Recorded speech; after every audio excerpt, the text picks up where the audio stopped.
Andrew Tate had something to say about my point of view. We watched some of this video yesterday with academics. We couldn't really get through it. And basically, he's siding with war and regime change. And he's saying, "Fuck, I'll just play the. I don't want to watch 4 minutes of him yell, so just fuck Venezuela." That's his point of view.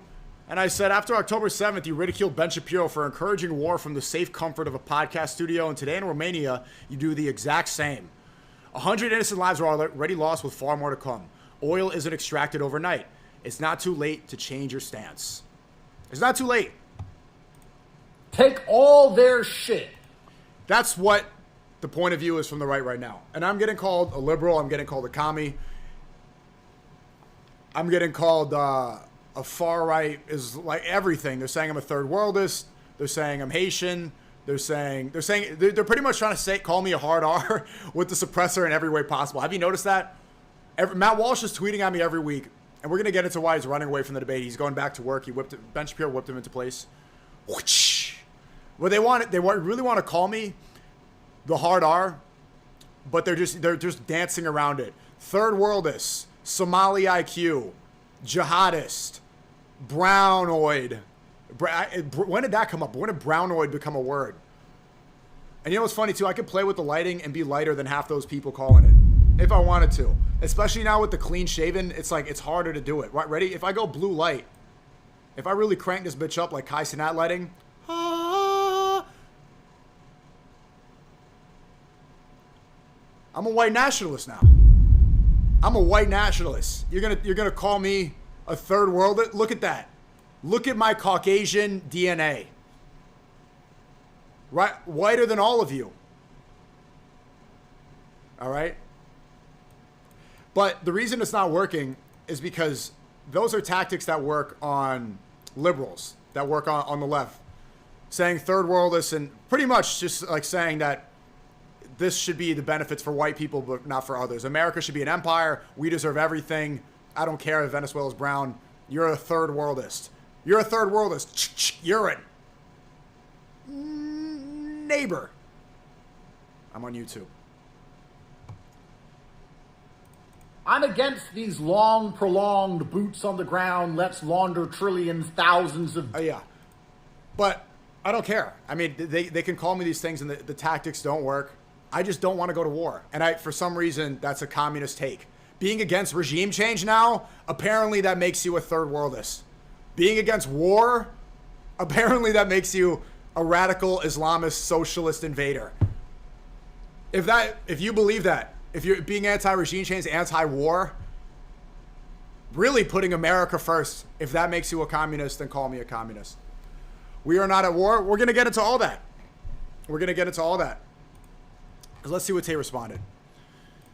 He said, this wasn't a war. I am anti-war. Well, okay, first off, if you don't think it's a war, fine. Although, we are going to have to station troops. We are going to have to collect the oil. We are enacting regime change, so there's going to need to be a lot of work and a lot of money. But even then, if you're just going to say the war was several hours, it was a war for several hours. Several hours. You had to put in helicopters. You had to bomb grave sites. You had to bomb buildings. Civilians died. It was a military operation. And then you kidnapped the president. If that's not a declaration of war, I don't know what is. So maybe it's going to be an easy war, but it still is war, regardless of how you spin it. Just like back in the summer with Iran. I think their justification is, this war is okay because it's a lot easier to win. Okay, so it found out that a lot of these people are really anti-war just when it's hard. Mini wars? Go ahead. They're okay with mini wars. This was choosing a leader by Blackhawk instead of election rigging to control resource. He put a space in election. Welcome to planet Earth. This happens all day, every day. That's why you live in a nice, rich country. You just don't understand how the world works yet. Yeah, and that's, he kind of just pointed out here. That's why you live in a nice, rich country. Yeah, I'm defending this nice, rich country because you're a British guy and you live in Romania and you keep saying, we should invade. We should take their oil. We deserve more. You're in Romania convincing people in America of what should happen. Trying to convince politicians and giving support to people in a country that you don't live in and haven't lived in. I don't even know if you ever have. Have you ever? You weren't born here. Maybe you lived a couple years when you were a kid. You went back last year. And Ron DeSantis in Florida like issued a warrant. Didn't he try to get you arrested? You went on and did a press conference about why you don't belong in America. But you keep saying we. I'm seeing this for a lot of people. Keep saying we. I'm like, wait, I'm like one of the only Americans in this conversation. Even Crowder challenged me to do a debate. We'll talk about that in a second. Like, I think, isn't that guy a dual citizen of Canada? I'm the only one. I was born in America with an American passport. There's no dual allegiance over here. I don't want to go to war. I don't want more tax dollars being spent on pointless regime change.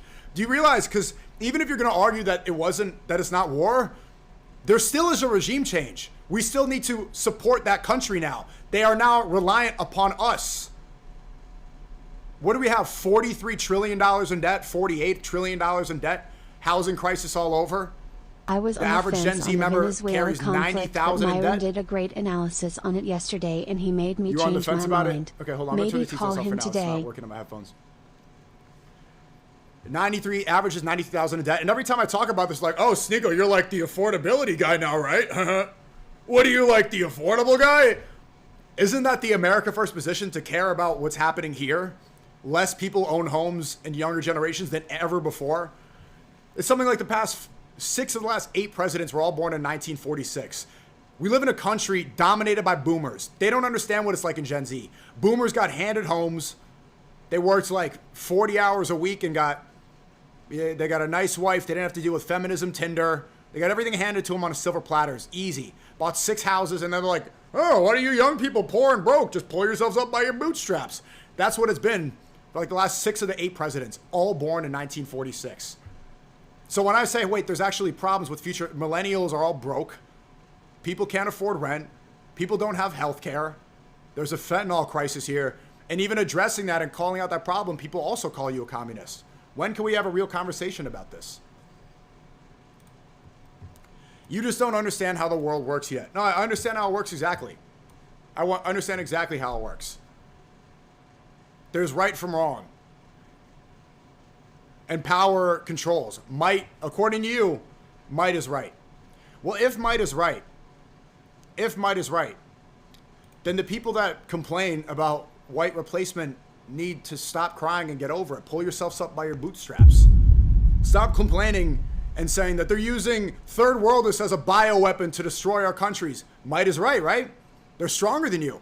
They got more resources than you. They're doing more psychological warfare on you to spread feminism, to spread porn, to spread transgenderism. They got you. Get back, pussy. What are you going to do about it? We have a right to exist. Isn't that like the transgender argument? Isn't that the leftist argument? We should be able to exist. If might is right, then submit to them. They should be in charge. The same way you're saying that the rest of the Western Hemisphere, Venezuela, should just let America be in charge. Might is right, right?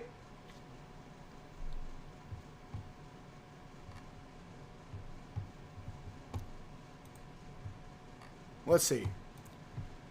He's posting more here. I'm interested to what he has to say.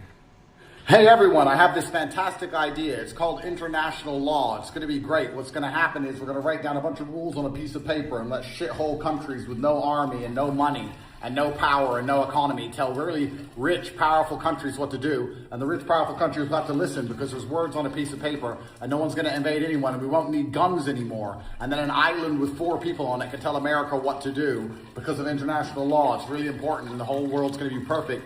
It's going to be world peace. It's called international law. It's great because we write down words and then everyone gets along and we all sit around and we just talk. And then some fucking island you've never heard of with 4 savages on it can tell America no, and America's going to say, yeah, okay, because we don't use guns anymore. International law, it's going to be great, yeah. It's going to be world peace for everyone. Okay. Yeah, you got a point. Clearly, the Trump administration doesn't care about international law.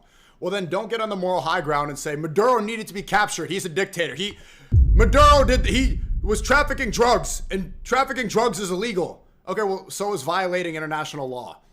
This is the first time that administration just basically admits, we just want the oil. We want oil. That's it. It's not about coke. It's not about the machine guns in the indictment. We don't care. There's a little bit of it like, okay, Venezuelans are happy. Look at these protests. A lot of the videos are AI. Maduro did this, Maduro did that. But ultimately, they don't care. If it was about something moral, then we would then shouldn't we allow some country to come in and kidnap all the politicians, all the people that were involved on Epstein Island? If we're going to be like, okay, this guy's a dictator, he's evil, he rigged the elections, and people are poor, he's taking money for himself.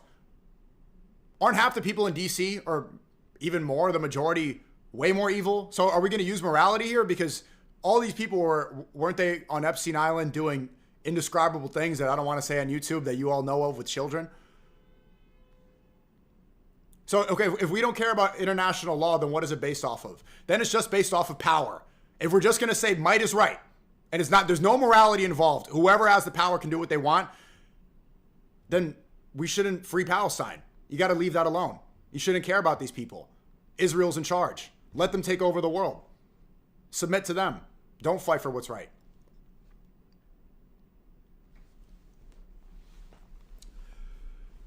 Regime changes taking place in Iran. Yeah, and it goes deeper than that. And this is what I wanted to talk about with Matt Walsh. But he ignored the tweet. He got back to work. Everybody right now, I want to see you say get back to work, Matt Walsh. Everybody right here, and give him a good old whip right back to work. Because every day, every week, and people act like, I see in the replies, people are saying, SNEAKO, you're clout chasing Matt Walsh. First off, I've never seen anybody in Gen Z watch Matt Walsh in 2026. Maybe back during What is a Woman? Nowadays, no. So he tweets at me all the time and saying, I'm brown, I'm a third worldist, I'm a communist, I'm a jihadist, all this. And then it's okay, well, if I'm stupid, he says I'm low IQ. If I'm so stupid, then let's have a conversation about this. Let's talk. He doesn't reply. He stays quiet. He runs away from the debate. Go right back to work. It's either Ben Shapiro. To be honest, though, I don't even think it's his boss. I don't even think it's Shapiro. I'm like, you shit, don't argue with that guy. Don't talk to that Muslim Arab. He's gonna make you look stupid. Just keep pushing the narrative that I want. Matt, don't argue with that Asian SNEAKO Arab jihadist. He's with Hamas. You gonna platform him? I don't think so. I just think he's stupid and doesn't know how to debate. Because he's been saying nonstop that I'm a non-interventionist. I don't want to get involved in Haiti. I don't care about other countries at all. Except this time, now, I think we should intervene. And he act like a tough guy. They're doing the big bravado. There's been a lot more of the Tate videos too. They're like brandishing weapons and, like, yeah, we're the boss now. We're the boss. Matt Walsh is like, we're the boss of you now. Well, no, Ben Shapiro is your boss, stupid. He's your boss. You're acting tough on Twitter as if you're part of the government. People saying we should go take over Greenland now. Let's take over Colombia. It's just a lot of people that haven't really had a lot of excitement in a while. And so they're getting hard about the idea that they got to take over the world in the Western Hemisphere. And I'm saying this to say it's like the morality aspect has went out the window. And people don't seem to realize that. They're like, yes, we're more powerful so we can do what we want. Okay. Then we need to let go the idea of American values about spreading democracy. And that America, we need to go and destroy communism. We need to get rid of Maduro because he's an evil communist. Well, if it's not about evil, then anything can go. Then anybody can do what they want as long as they just believe so and they have the firepower and the psychological warfare to complete their job. And also, people don't seem to understand that this is the first time that this has happened. This is the first time where America has ditched all of that. All the milk and honey, the warm apple pie, the Norman Rockwell aspect of we need to go save the world and we're the good guys. Now it's just we want oil to protect us. It's us versus them. We want an empire, conquest. Hasn't been that way. And do what you want with that information. If you're okay with that, you're okay with that.